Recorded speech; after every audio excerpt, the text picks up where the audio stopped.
Sophie Cunningham's revenge foul for Caitlin Clark leads to 3 ejections as broadcasters blame WNBA referees. Forget Paige Buchers, forget Angel Reese. Caitlin Clark is up against her biggest rival. The internet echoed before the Fever laced up for their rematch with the Connecticut Sun. In case you don't remember, J.C. Sheldon is the one Clark went toe-to-toe with countless times in the Big Ten, back when Sheldon wore Ohio State red, and every meeting with Iowa felt like a battle. That history didn't fade. Even last year, the tension was visible when Clark sent her crashing to the floor. And as they say, old rivalries die hard. It was at display again. But this time, it wasn't subtle. This one got ugly. After a while, it was clear that this whole thing wasn't even about that previous Sun win. It was personal. You could feel it building all night at Gainbridge Fieldhouse. Clark and a few Connecticut players had some back and forths earlier in the game, and well, it exploded. In the third quarter, things first flared up when Clark and Sheldon's encounter turned all chaotic. But just when we thought that was the most heated moment of the game, we were wrong. Fast forward to the final 46.1 seconds. The Fever were up 87-70. Pretty much game over, right? But then Sheldon went in for a layup and bam. Sophie Cunningham full-on grabbed her and chucked her to the floor. No play on the ball, just vibes and rage. Immediately, Fever guard Lindsay Allen stepped in, probably trying to prevent a total meltdown, but Sheldon jumped right back up and went straight for Cunningham. The benches started shifting, the crowd was roaring, and it was just chaos. After what felt like an eternity, the refs finally sorted out. Cunningham with flagrant 2 and tossed. Sheldon and Allen both got techs and also ejected. That's 3 players gone in under a minute. The broadcasters had it by then. But who did they think is at fault? No, not the players, but the refs instead. Blaming this all on the officials tonight, one said. If they had taken care of business earlier, we wouldn't be in this situation. They repeated it multiple times. I'm exhausted with this game and the officiating, one of them said. Well, some fans might agree with their whole heart. Why, you may ask. Let's talk about the previous incident to understand it better. So during third, Clark was driving into the paint and ran into old college rival J.C. Sheldon. Sheldon played her tough, so tough, she ended up poking Clark right in the eye. A foul was called, but just a regular one. Clark was not having it. She was fuming, and they started jawing at each other before it escalated into some shoving. And just when you thought that would be the peak, Marina Mabrey came charging in like it was WWE and shoved Clark to the ground. A&S watching were already screaming, "She's out of here!" But the refs took their sweet time reviewing it, and after all that, Mabrey wasn't ejected. Instead, Mabrey, Clark, and Sun vet Tina Charles all got hit with techs. Sheldon's eye poke foul was upgraded to a flagrant one, but no ejection for Mabrey had people, and the broadcast booth shaking their heads.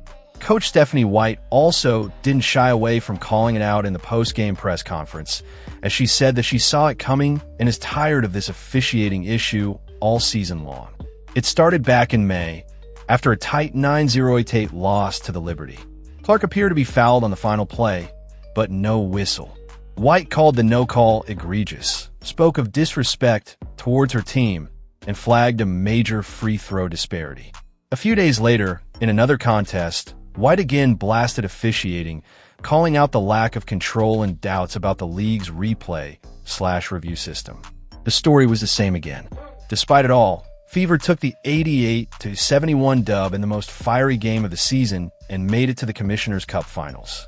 Fever make franchise history as Caitlin Clark leads them to first ever Commissioner's Cup Final.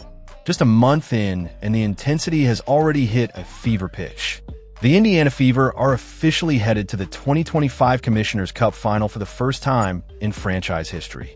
In what felt like a defining win of the season so far, the Fever knocked off the Connecticut Sun. Clark, back in action and clearly in rhythm, dropped 20 points and added 6 assists to help seal the deal.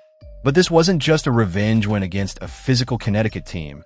It was the final piece in the puzzle that secured Indiana's top spot in the Eastern Conference Commissioner's Cup standings. On the other side, the Minnesota Lynx are headed back to defend their title. The reigning Commissioner's Cup champs earned their ticket after shutting down the Aya Wilson-less Las Vegas Aces with a commanding 76-62 win. That means we've got an East versus West showdown set for Tuesday, July 1st, with the Lynx ready to defend their crown and the Fever looking to make history again. Also, it comes with hard cash. Moreover, this year, there's an added bonus. Coinbase, the Cup's official sponsor, threw in an extra $120,000 in crypto to the already juicy $500,000 prize pool. So there's a lot on the line. For Indiana, this is a milestone. For Caitlin Clark, it's another moment where she proves her presence changes the trajectory of a team she's on. July 1st can't come soon enough. Final. Come, championship bound, baby! Woo! Big up, baby! Woo!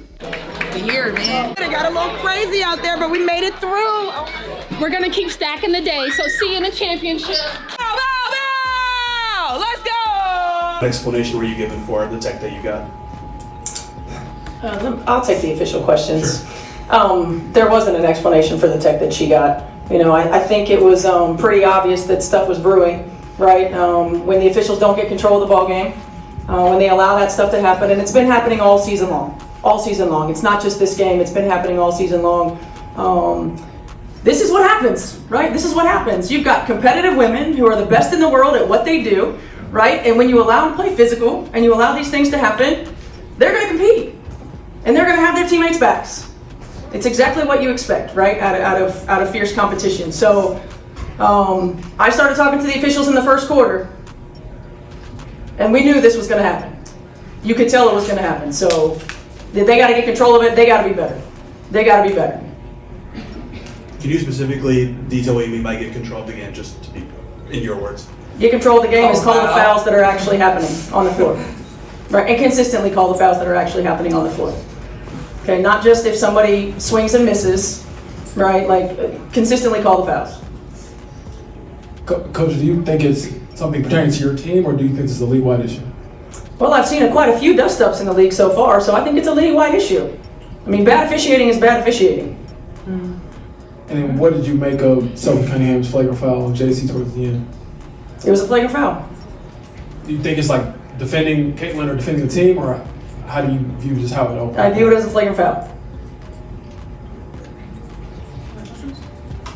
I'll ask about the game too. Yeah, well, I mean, you guys came for basketball. Let's talk about basketball. Yeah. Come on now. What do you think of just how you all were able to pull in the second half, Caitlin, in particular? We're going to the Commissioner Cup Championship. Let's go! Y'all want to talk about that? Let's talk about that. What do you think, again, in the second half allowed you all to create some distance there, and what can you build on going into that cup final? I thought we were physical on defense. I think that's where we lacked in the first half. I think the first half we had moments where we're up 10, we're up 8, we're up 12, and we continue to just let them back in the game. And I think, you know, prior to maybe the second half where we finally got our foot on the gas, that's kind of where we have struggled all season long, is we continue to get these leads, these 8-point leads, these 6-point leads, these 10-point leads, and we just let teams back in the game, and with bad shots, turnovers, whatever it is. So I think it's just, you know, we kind of got over the hump there, and then we're able to grow our lead in the fourth quarter. They even cut it to 10 in the fourth quarter, and I thought we really responded well, and we're able to open it up for a pretty comfortable win. To Natasha or Steph, you guys just beat the best team in the league, and now you're taking a team that's rebuilding, struggling. Are you pleased that you were able to put this team away and not have a letdown? No.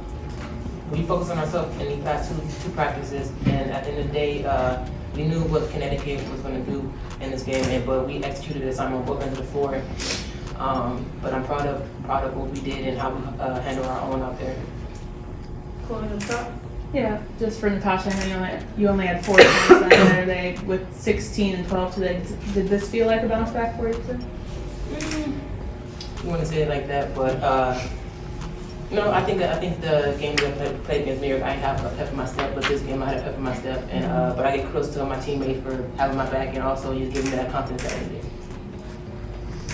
Caitlin, going to the locker room, what was, I don't know if it's a celebration that you reached the championship game, or what was the mood like? How much did you celebrate it? Yeah, I mean, obviously we're excited. That's a big deal, and you know, obviously New York helped us out a little bit to get there, and you know, it's a hard thing to do, and why wouldn't we celebrate that? We're getting to play for a pool of money, like that's pretty fun, and you're competing to win a trophy. Like, it's an extra game for us to get better as well. So obviously we celebrated it, and we're proud of that. And I think our focus though turns now to this West Coast swing and 3 games, and how are we going to continue to stack getting better and better and better. We put 2 good games together, but we can't take a step back. So I think it's going to be continuing to find a way to get better on our West Coast trip as well. Steph, going back to kind of how we started the presser, is there anything that you guys as an organization are doing? I mean, you're speaking out at this point, but anything more that you are doing or you hope to do to engage in the league and addressing these issues with officiating that you've been very vocal with? Yeah, I mean, I think every year when we have our league meetings in the fall and in the spring, we say the same thing over and over and over, and nothing has changed. So, I'm not sure outside of continuing to submit clips, continuing to talk about it. Like, look, their job is hard. Their job is hard. Their job is hard, right? Their job is hard. The game has changed so much. Players are faster, they're better, they're bigger, they're stronger. They're as good as they've ever been. They're as athletic as they've ever been. The game is fast now. Things are happening quickly. Everybody's getting better, except the officials. So we got to find a way to remedy it. I mean, you've heard every coach talk about it, so I don't know what the answer is.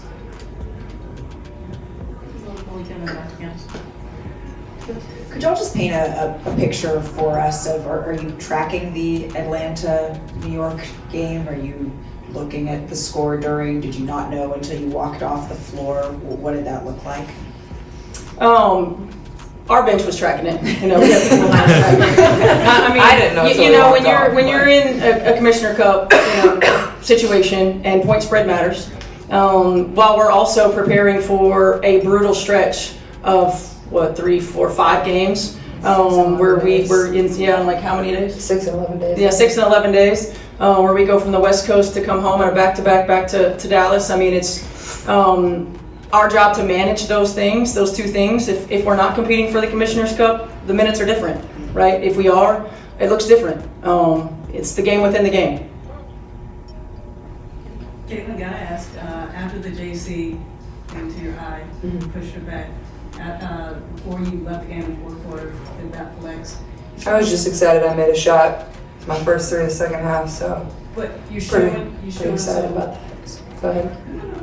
You're showing some get back. You're showing a little something more than I guess fans may think that you have. You have a lot of strength in you. After a year plus of taking the knocks and perceiving that a lot of the refs are against you, do you feel like you have to stand up more for yourself?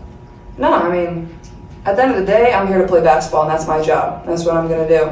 I was excited. Honestly, the review took too long for me. I wanted to get playing basketball again, and that's exactly what I did at the rest of the 3rd quarter. I made all 3 free throws, and then it was a tough 3. I was excited about a 3, and, honestly, I got to give our crowd a lot of credit, too. I thought they were tremendous. They were cheering for us. They had our back, and I'm a passionate player, but at the end of the day, I'm here to play basketball, and that's what it is. My game's going to talk, and that's all that really matters. And I love this game, and I'm going to give it everything I have. So I think that's what competitors do. You just step right back up to the challenge.